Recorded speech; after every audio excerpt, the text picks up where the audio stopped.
At first, I'd like to just congratulate Cleveland. They're a hell of a basketball team. They're going to be on probably a long run right now, but they're well coached. They have um, a group that fits and plays the right way. So we were humbled, um, but they had uh, so much to do with a lot of how we looked. None of us would have guessed, the series would have gone this way coming out of our two play-ins, and even how we competed in the first two games. But they just took it to another level. Obviously, we didn't play well, and we didn't meet any kind of level from there. But they left us behind these last two games. Um, I'm, I'll be able to separate, this. Because this is, a group that it's a shame that, will be remembered for these two home games here and taking a 4-0 sweep. Because this group showed a lot of character and resilience. It was a fun group to be around, especially those last 8 weeks of the season while we were just grinding, struggling, grinding, and then playing our best basketball at the end of the season when it mattered. It was a fun group to be around. I felt fully alive, as alive as I've felt, in a while in a regular season. It's a big credit to this group and how connected this group was, how this group was really playing for each other. Um, but it'll be a story that nobody really cares about because of how it ended, and I get it. But I feel for the locker room. This group has put a lot into this season, um, and to be able to overcome a lot of things, and then to have those two play-in games where most people would say, what's the big celebration? Mediocrity, but it was a lot of fun. When we won in Atlanta and flying to Cleveland. Uh, it was just a lot of fun on that plane ride. Really felt like this group was connected. I wish it was, um, potentially, we have somebody else, just to extend this. But uh, Cleveland's a hell of a basketball team. You touched on it somewhat there, Spo, but how do you make sense of the whole year? I mean, there were some highs, there were some lows, there were some the 10-game streak and all that stuff. I mean, it's just There's a lot of lows, probably more lows, but the thing that I'll always remember about this group was that all the adversity that we fought through it, to end up playing our best basketball. We were a couple of plays here or there from going 8 straight, possibly 10 straight. Go 10 down and then 10 straight. Like it's that close. It would have been a great story. But more importantly, it's this league and this association, a long NBA season. You're always given that opportunity for that gift of adversity, and to have a group that responded in the way that you wanted a group to respond. To become more connected, to have develop more resolve to try to overcome things. It was a fun experience. I think I became better from it. I hope the players became better from it. Um, but damn, it was humbling. This series was humbling. These last two games were embarrassing. But Cleveland's also a very good team. We won whatever we won. They won 65. We're as irrational as we usually are, thinking that we have a chance to win this series. And they showed us why, you know, we weren't ready, for that. Last year's playoff series against Boston kind of set the tone for Tyler's offseason. What lessons do you think Tyler could take I from this don't know. series and these We'll, last? we'll get to that. Like all these experiences are super important um, for all of our guys. Um, he had a great game too, but it didn't. We just couldn't get it over the top to win. They schemed him, which is going to happen for the rest of his career. He's a competitor, so he loves that kind of challenge. Um, and he'll figure it out. He'll have a great offseason. I don't want to think about that right now, but I know Tyler. I know what he's about. He's gonna work and he'll come back better from this. it's no doubt been a hectic season for Bam and Tyler leading the group, whether it be roster changes in the middle of the season and stuff like that. You mentioned it. Can this sort of humbling loss like this build character for them going into the future, especially? They already have the competitive character, but these kind of losses, and getting swept, you know, it can motivate you. Those guys have great competitive character, and a drive. This league is tough. You got to be about it. Those two guys are about it, and it's not like a bunch of teams have figured it out. I'm looking around, and it's like every playoff series is there's a lot of parity right now. And then, yeah, this is embarrassing, but there's going to be a bunch of teams that are out like with us too, that have big aspirations. But they'll get to work. I just mentioned Tyler, but Bam, is the ultimate winner. He's going to figure it out too, and collectively when we get, back together, these lessons for the young guys that had an experience in this in the two play-ins in this playoff series will become better, from it. There's no way to fast track it unless you go through it, and sometimes there's pain, from that. I said it with a couple of our young guys. We needed the 25-year-old version now. Can't do that, obviously. You got to go through the experiences to get that. But I really enjoyed this group. I enjoyed the young guys. I enjoyed the vets. To push through, and everybody felt the same way as I do. It's embarrassing, but I think everybody felt this will be, at least the regular season and the two play-ins, something that the guys will remember, moving forward. You said it, I think, during the losing streak. These are lessons nobody really wants to have to learn, or the challenges you don't want to have to overcome. But what you were just saying with the young guys, what is this experience? What does this postseason experience specifically look like in terms of building on it tangibly moving forward? Yeah, we'll find out. But we're not going to change our standard, right? But I also, understand that, Tyler and Bam have taken on the mantle, and it's a slightly different role than they've had, previously. And, you got to work through that. Our young guys, I always forget, Nico, how old he is. I just expect him to be 25 and 26, and I will continue to treat him that. Next year, I'll expect him to be 30, and expect him like, yeah, you were off for the 6 weeks before this, so what? Be ready, um, the last year's playoff experience was really important for him. The two international experiences were really important for him. He's grown so much. I can step back and recognize that. Kalel has grown so much. When we drafted him, I couldn't maybe possibly say I expected him to play, 60 plus games and start how many ever games he did, and then start in the playoffs. And he just turned 21 in this playoff series. So he played against a center that's played 500 more games than him, and has had playoff series where he's had whatever kind of feeling about a disappointment or whatever that motivated him for the next year. We'll have, Pella played a bunch of minutes in this series. Those will be important things moving forward, but as an organization, yeah, we're gonna look at this and say this is unacceptable. We got to get to another level, but you can balance. Multiple things can be true. And guys got a lot better. Guys got fast tracked and a lot better. That really helped us in the two play-ins just to get in this. And what I loved about this group is how badly they wanted to get in this dance. And that's something, moving forward.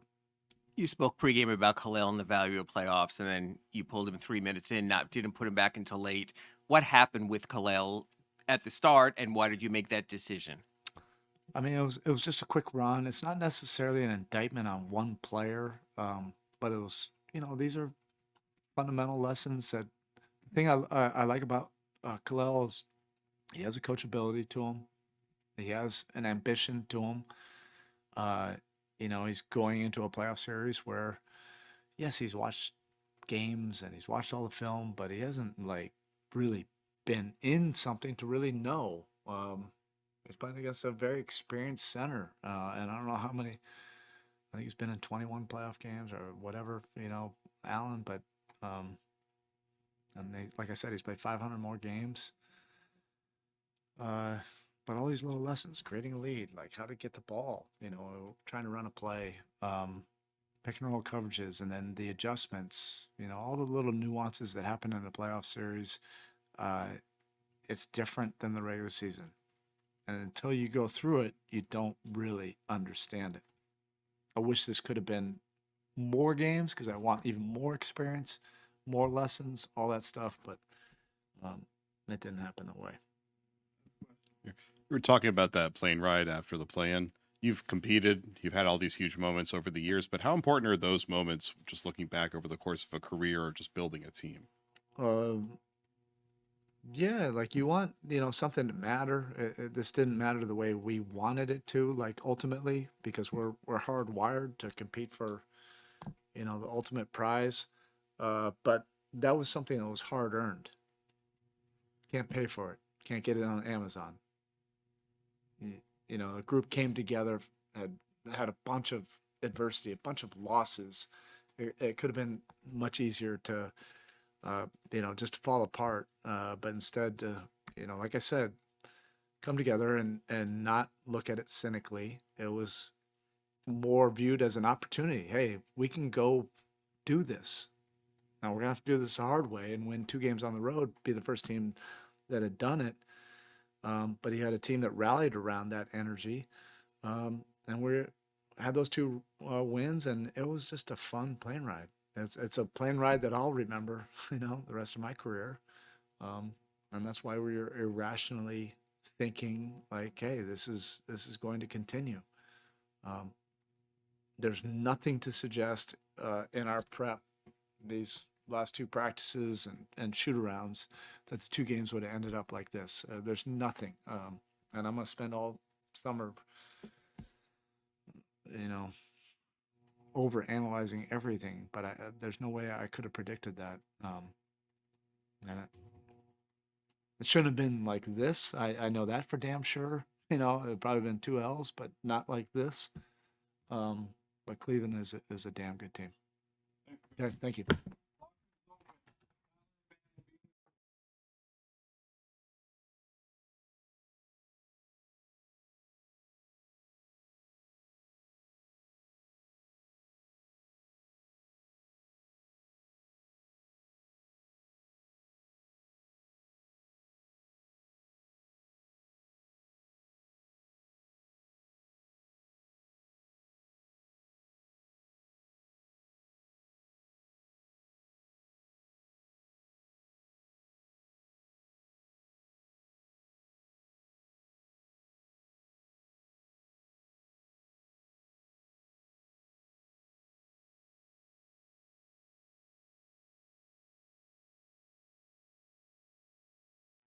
Tyler, obviously with the 55-point loss, these back-to-back, losses, was this something that even scratched your mind that could happen? Obviously, Spoelstra about how he didn't even see this coming.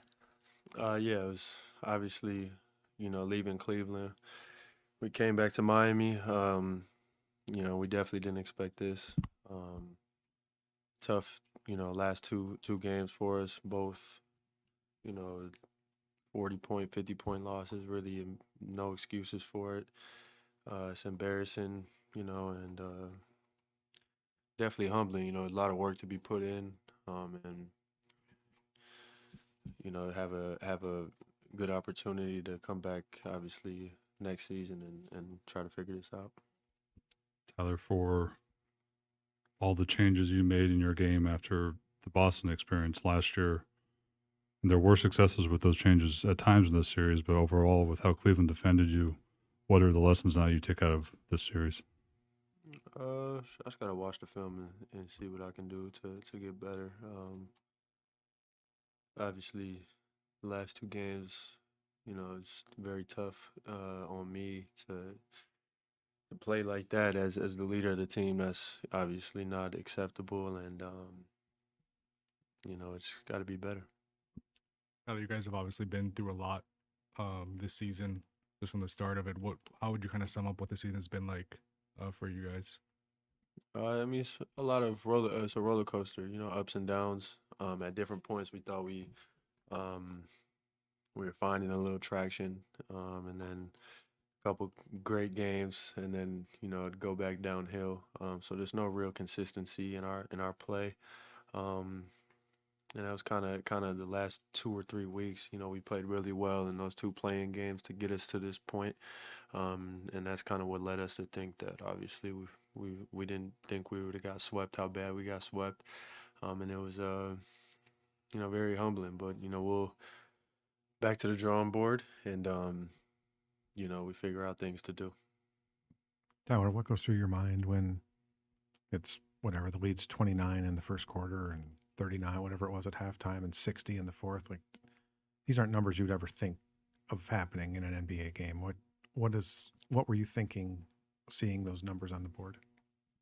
Well, I mean, shit, our season is on the line, obviously, with the game tonight. So when you go down that quick, obviously a little bit of doubt starts to creep in.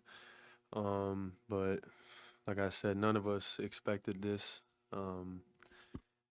Especially leaving Cleveland after game 2, it felt like, the first half and game 2 didn't go as how we wanted it, but we fought back. We were down 20 at half, fought back, made it a possession game at the end. Still lost the game, but coming back to Miami, we felt like we had something there, and obviously it didn't work out in our favor. Thank you, Tyler. Appreciate you.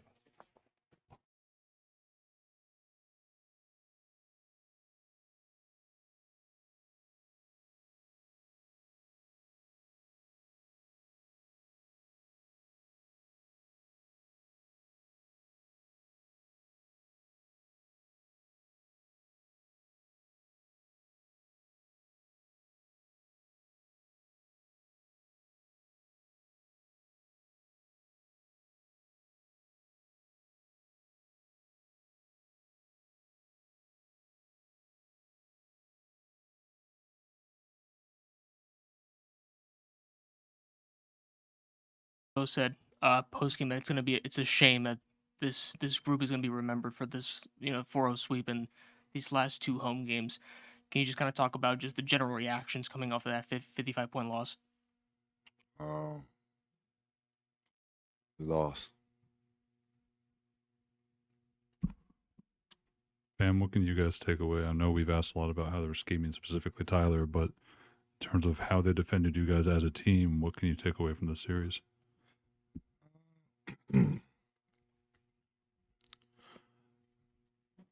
It's not even about how they defended us.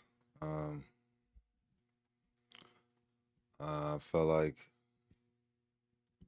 we just weren't patient enough to see what they were doing. Especially the first quarter, just quick shots.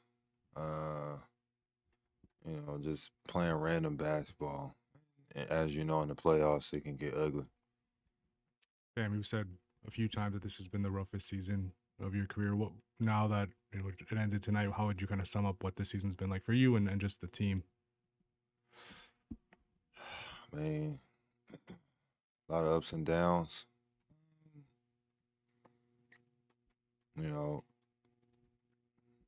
But we fought at the end of the day. So, I mean, you're talking about a 10th seed that made the playoffs. That's one more victory we can leave with, but this has got to fuel a lot of us going into the off season.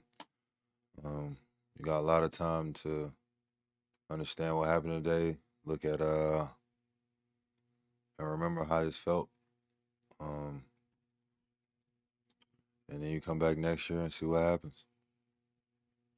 Yeah, you spoke a lot about the experiences throughout the season, like the 10-game skid, and how that could build some sort of character.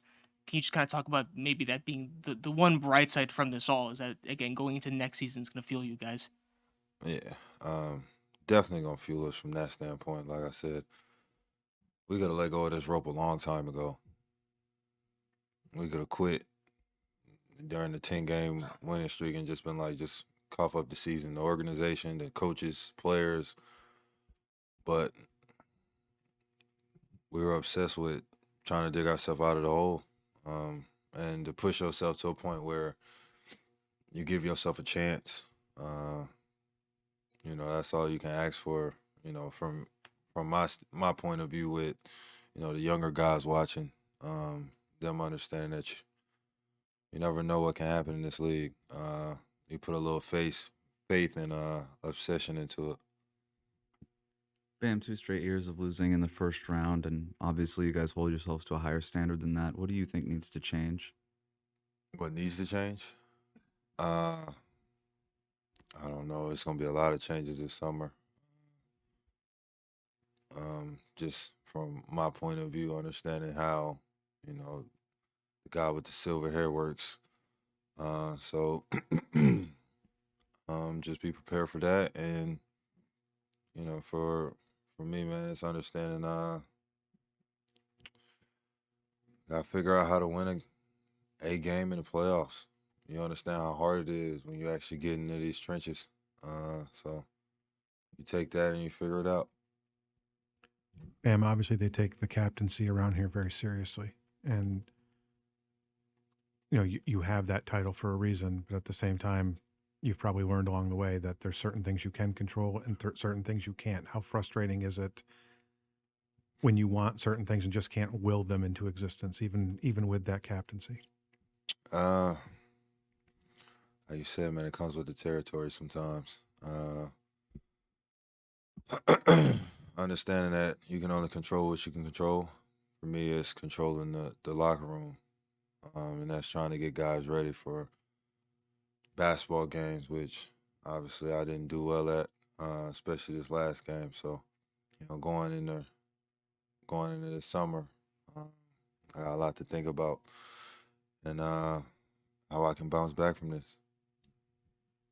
When Spo was just up there, he was talking about the plane ride you guys had after the play-in and just like how much fun that plane ride was. What do you remember from that moment? And I guess how do you cherish like some of those smaller victories you had this year in light of everything? I mean, we've been through a lot this year. So for me, man, it's just you got to enjoy the small moments. We play basketball 9 to 10 months out the year. And you got to enjoy those small moments because you'll never know when you get those back. You never know who's going to be in the locker room next year. So being able to enjoy those moments, in real time, it definitely makes it bigger than basketball. Thank you.